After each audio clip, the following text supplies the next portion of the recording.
You are going to die, and somewhere deep in your brain, you already know that. But here is the strange part. That knowledge does not hit everyone equally. Some people barely flinch. Some people are consumed by it. And the ones who feared death the most were not the people you would expect.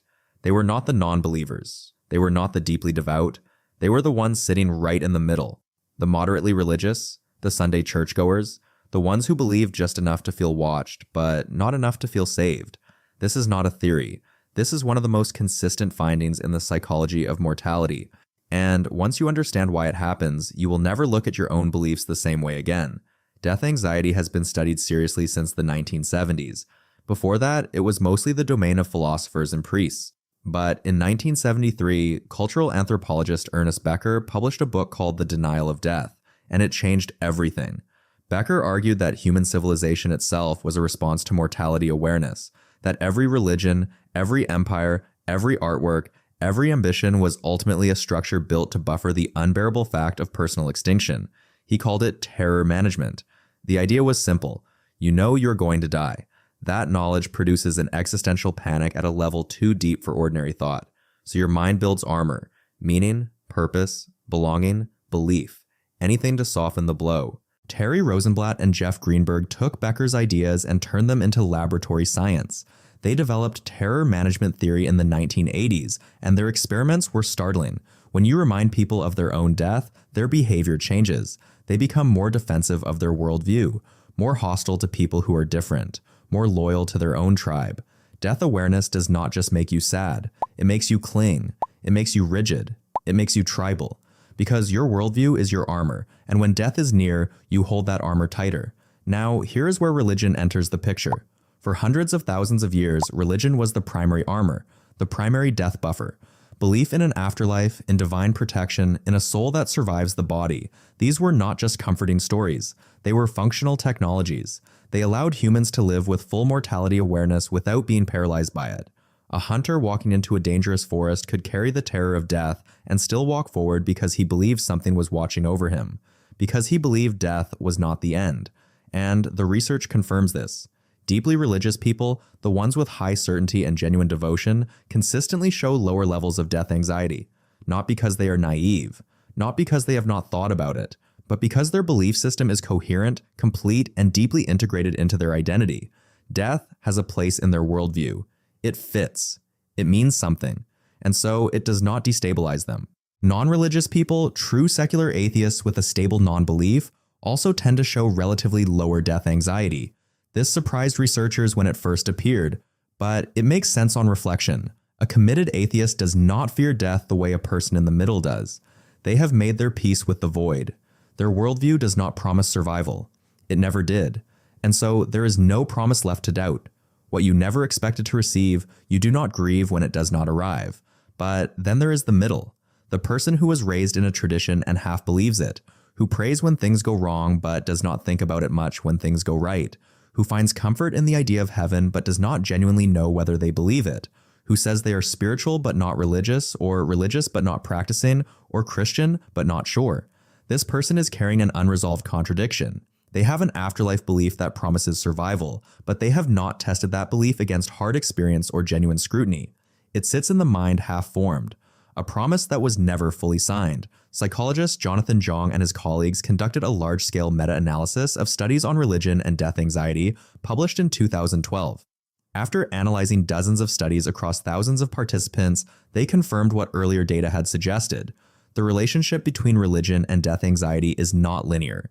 It is U-shaped. High religiosity lowers death anxiety. Low religiosity also tends to lower it, relatively speaking. But moderate, ambivalent religiosity raises it. The person stuck in the middle carries the most fear. Why? Because they have all the exposure to mortality salience that religion creates, and none of the certainty that resolves it. Religious practice constantly invokes death. Funerals, resurrection, judgment, the soul, eternity. These are the words that fill churches and mosques and temples. For the deeply devout, these words are answers. For the moderate believer, they are reminders of a question they cannot answer. Every sermon about heaven is also a subtle reminder that death exists. And if you are not sure heaven is real, that reminder cuts differently. Think about how this lands in real life. The moderate believer hears about Judgment Day and feels a low-grade unease rather than comfort. They see a casket at a funeral and feel the existential weight in a way that a committed atheist might process as biological finitude, or a devout believer might process as a doorway. The moderate believer has no doorway, but they cannot accept finality either. They are stuck between two irreconcilable positions, and that liminal space is where fear lives. There is another layer to this. Psychologists call it the integration problem. A belief is only a death buffer if it is integrated, if it works beneath the surface without requiring constant maintenance. A genuinely devout believer does not have to consciously remind themselves of heaven every time they face death anxiety. The belief does the work automatically at a cognitive level. But a moderate believer has not done the psychological work of integration. They hold the belief consciously but loosely, which means every encounter with mortality forces them to consciously evaluate it again. And conscious evaluation introduces doubt. And doubt is not a buffer. Doubt is the fear itself, wearing different clothes. Researcher Ian McGregor at York University explored the role of conviction in mortality buffer systems. What he found was that it was not the content of a belief that mattered most for managing death anxiety, but the certainty with which it was held. A person with an unconventional belief held with complete conviction showed less death anxiety than a person with a mainstream belief held ambiguously. The armor is not made of what you believe. It is made of how fully you believe it. This has implications that extend beyond religion. Because the moderate believer is not just moderately religious, they are cognitively ambivalent. And cognitive ambivalence in the face of existential threat is one of the most psychologically costly states a human being can inhabit. Your brain wants resolution. It wants to know where it stands. When it cannot resolve an existential question, it leaves a low hum of dread running in the background of ordinary life. That hum is what the research is measuring when it finds elevated death anxiety in moderate believers. Your ancient ancestors did not have this problem in the same way. For most of human history, belief was not a choice. You were born into a cosmology and it surrounded you completely. Your tribe's story about death was the only story available. There was no competing scientific framework, no Google, no exposure to incompatible worldviews. The integration happened automatically because there was nothing to resist it.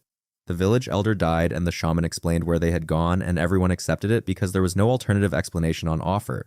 The belief did its job cleanly. But you live in the information age. You were raised perhaps with a religious framework, but then you encountered evolutionary biology or astrophysics or philosophy or just enough internet skepticism to introduce uncertainty. And now you carry both, the inherited belief and the doubt that quietly corrodes it. You did not choose ambivalence. It was installed by the complexity of the modern world. And what the research suggests is that this ambivalence has a cost, not a spiritual cost, a measurable psychological one. You lose the protection that full belief provides, but you also lose the acceptance that full non-belief eventually reaches. You are left holding a promise you cannot cash. So what do you do with this? The researchers are not prescriptive. They are not telling you what to believe, but they are pointing at something important. Integration matters more than content. Whether your answer to death is religious or secular or philosophical, what lowers the anxiety is not having the right answer. It is having an answer you have actually inhabited. One you have tested, examined, and made your own. A belief that is alive in you at a deeper level than conscious recitation. Ernest Becker said that the greatest human achievement is to live with an awareness of mortality and continue to act in the world as though it matters. The deeply devout do this through faith. The committed atheist does this through acceptance. The person still caught in the middle has not yet decided how they are going to carry it, and so they carry it the hardest way. Without armor, in a world that keeps reminding them the battle is real, you are going to die. The question the research is really asking is not whether you know that. The question is whether you have found a way to know it and still go on living with your eyes open. Because the anxiety is not really about death. It is about not yet knowing what you believe about it. And that unresolved question, living quietly beneath the surface of every ordinary day, is what the scientists found when they went looking. Not in cathedrals or in atheist reading groups, but in the middle. In the place where belief and doubt share a room and neither one wins. You started this wondering why some people fear death more than others. And the answer turned out to be the same thing Becker saw in 1973. The same thing the experiments confirmed decades later. The fear is not about dying. The fear is about not yet having decided what dying means. And until you decide, consciously and fully, the armor never closes. The gap stays open. And through that gap, the oldest human fear finds its way in, every time.